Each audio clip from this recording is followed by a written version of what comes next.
Hello everyone, welcome back to Car Salvage 101. The beige colour therapy. Is it back? Did I sell it? Yes, I have sold it. It has taken a while, to be fair. It was a bit strange. Listed the car for sale. 2,725 I put it on for, and filled in the advert once, I think it was, described everything about it, went to list it, and for some reason it wouldn't list, so rewrote it again via my laptop instead of my phone. And what happened was, somehow, stupidly, I forgot to mention it was a Cat S. I did have some inquiries, but nothing really came about. I think I had a couple who were buying it, a car for their daughter, who came and had a look.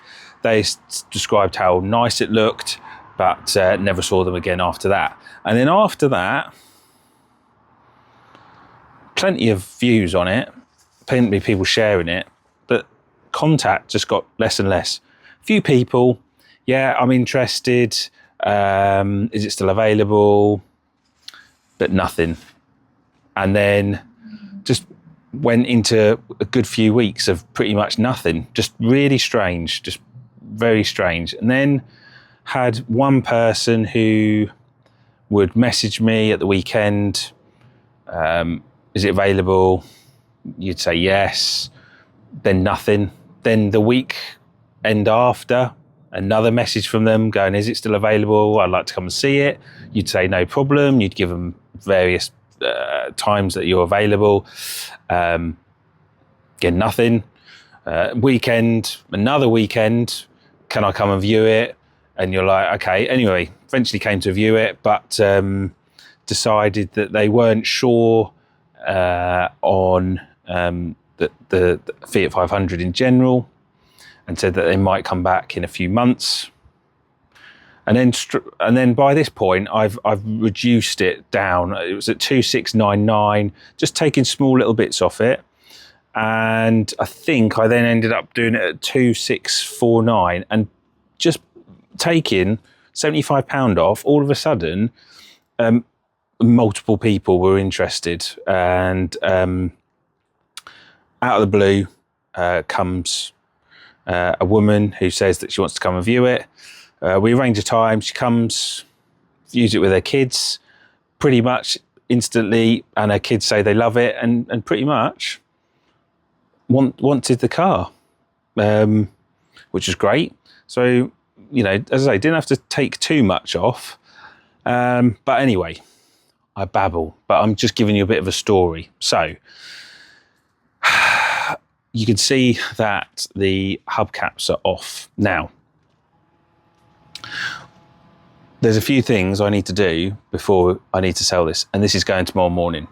Number one is the hubcaps are off because I actually use this for work, and just to make sure that everything was okay, and didn't have any cable ties to get the hubcaps kept on, because I'm not going to lie, those things will just fly off down the motorway probably, and at £65 a corner, didn't want to do that. So decided that I'd take them off, just drive it around without the hubcaps on, and when I've got time and I've got the actual white cable ties, I'll put the hubcaps on. So today I'm going to put those on, and yeah, strap them down. She's requested an Apple Carplay system radio. Oh, I've got a fly in my hair. How weird. So that is the box in there. So I'm going to put that in. And I'm also going to paint, you've seen previous videos, these centre bits here. They are quite faded. So I'm going to spray those out. So in today's video, we are going to cover all of those things to get it ready, and because, as I say, she's coming around tomorrow morning. So the time is 10 to 3. So let's crack on with today's video. So first things first, we are doing the passenger side. So I have marked that up, scratched it up a bit. So apply 3 coats of the proxy? Why did I say proxy? The Plasticolour Pro XL. So just give those a shake. 3 coats. The side trims have now been painted, look a lot better. Driver's side. And the passenger side. So that is that done. Now let's get the hubcaps back on as well. So what's everyone's thoughts on just whacking on the hubcaps? I know they come out of the factory like that, but what do you reckon? Would you strap them? Do you put a tie strap or tie wrap around those? I mean, let's be honest, okay, you're not doing it for safety and to stop someone from nicking them. Of course, if someone was to come off the street with no tools, they could have those away in seconds. But what I mean is to stop those from flying off down the motorway. Do you reckon they would you put a strap on them, or would you just leave them as they are? I mean, they're pretty secure. They are official hubcaps. You have to bang them in place. But, don't know, I'm having 2 minds now whether or not I need to strap them on or whether I just leave them be. And, of course, if she loses them, she loses them. But, yeah, put it in the comments below. Would you put a tie wrap around those hubcaps? So first things first is we get the little covers off on either side, and we use these, which if you haven't already got, there are plenty of them around, either Aliexpress, Amazon, that type of thing. I think they're pretty much universal. So yeah, just put them into the little holes, and then we just need to do some wiggling to unclip, and we then pull out the stereo. So that's the first thing that we're going to do, and then we'll come back to you when that is done. That could either be 10 seconds or 10 minutes. It really does depend on how you've got these put in, and they can be a bit of a faff. So yeah, let's go and try it and see how long it takes. I reckon about 20 seconds to do that. So 20 seconds, and that will pull out. And then all we've got to do is just disconnect everything at the back here, which is the aerial and this plug here. And then we can remove the stereo. So having removed the radio, we need to remove this air vent, which is Phillips, 2 Phillips screws. You don't really want to drop them if you can help it, but we aren't going to be using them because we don't need the air vent.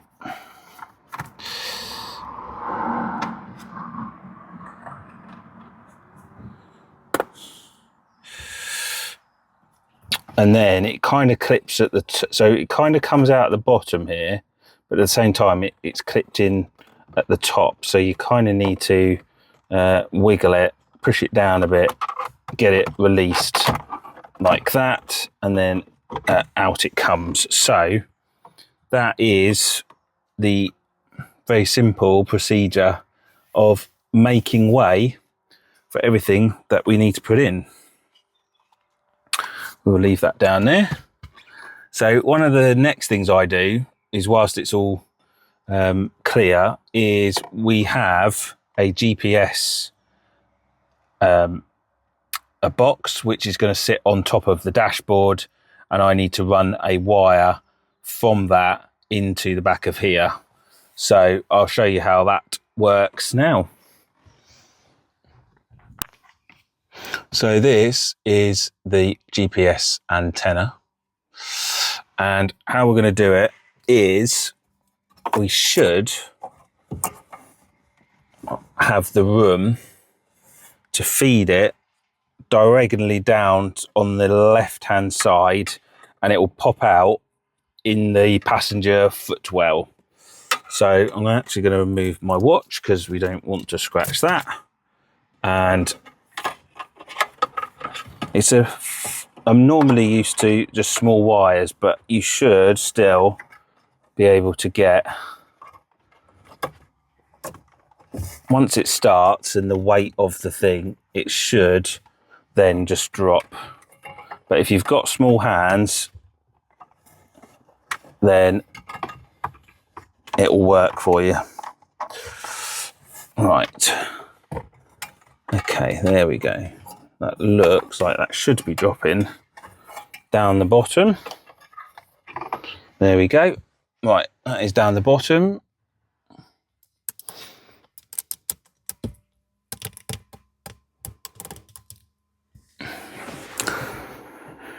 So you can see it there. We'll pull that through, making sure that we have enough cable for that to connect to the radio. And the idea is that this is going to go up through the side of the car. So it will run underneath, it will run behind all this plastic bit here, and it will sit on the top, up on the left hand side here, which I will do at the very end. But the main thing is that is filtered through there. So I think we've got one more wire to do, which is the USB wire, which is optional. You don't have to have it, but some people might want to do that. And I'll thread that through the same way again, in through there and out the bottom. And then someone can choose if they want to plug, for example, a USB stick in there, or I guess charge their phone. So we will do that one. So this is the screen. You can see it in a bit more closer detail now. And this is the back of it. And you can see the wiring and the wiring loom. Don't let that put you off. It is very plug and play with the various connectors that you have, which you actually don't need.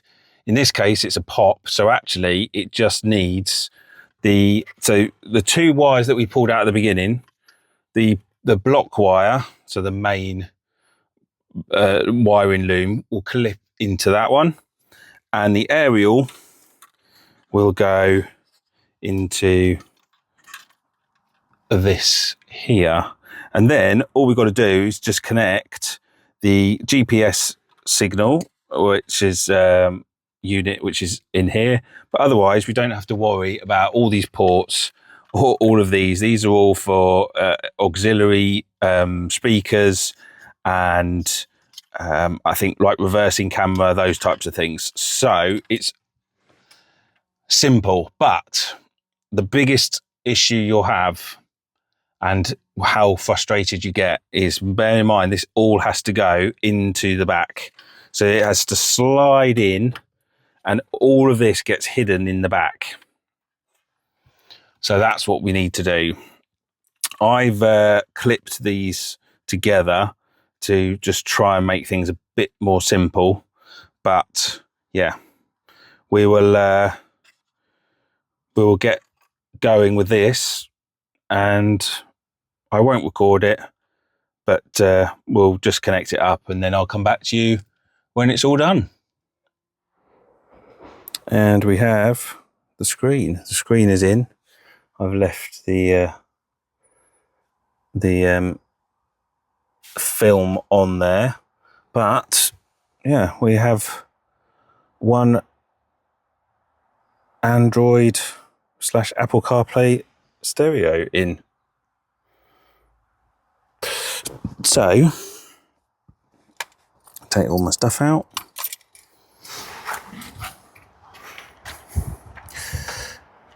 My put that on there.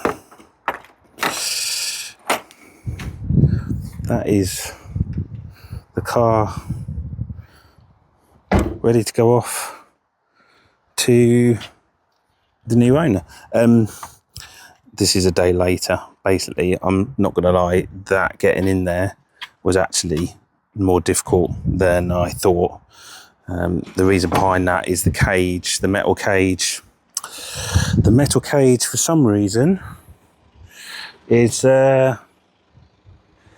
it's very tight, very tight.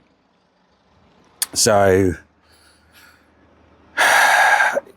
yeah, that was just not easy. So I've had to actually cut the metal cage just to now. The antenna is the antenna. That particular one, obviously they all come in different ways and different things and everything like that. But the aerial is at the back and it points downwards. Now, it then is recessed in there quite a bit, and it didn't come with an adapter.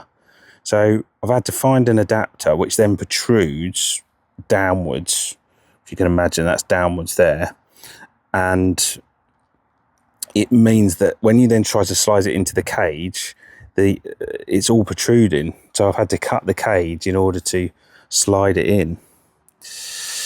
But yeah, so otherwise it all works. I'm not going to turn it on because we're going to end up getting problematic with copyright. But let's see if I can actually turn it on. Does it need the ignition? Yeah, I think it needs the ignition. But yeah, it looks quite good, to be fair. And that provides you with wireless CarPlay. So everything that is on and done. And I'm going to go and collect her from the station, bring her back, we'll do the paperwork, and then we can say goodbye.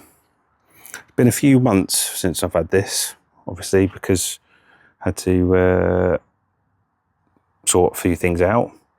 Hung around a bit longer than I thought in regards to the sale, but also just how much time that I could have put into it and didn't have the time. But anyway, that is going to be the end of the video. Oh yeah, by the way, I forgot to say, the GPS is just sat in the corner there. So yeah, until next time, thank you for watching. Oh, sneeze. And I'll catch up with you all again. Oh, here comes it. Oh dear, sorry. Yeah, where was I? I will catch up with you all again very, very soon. Hit the thumbs up button, and until next time, see you all later.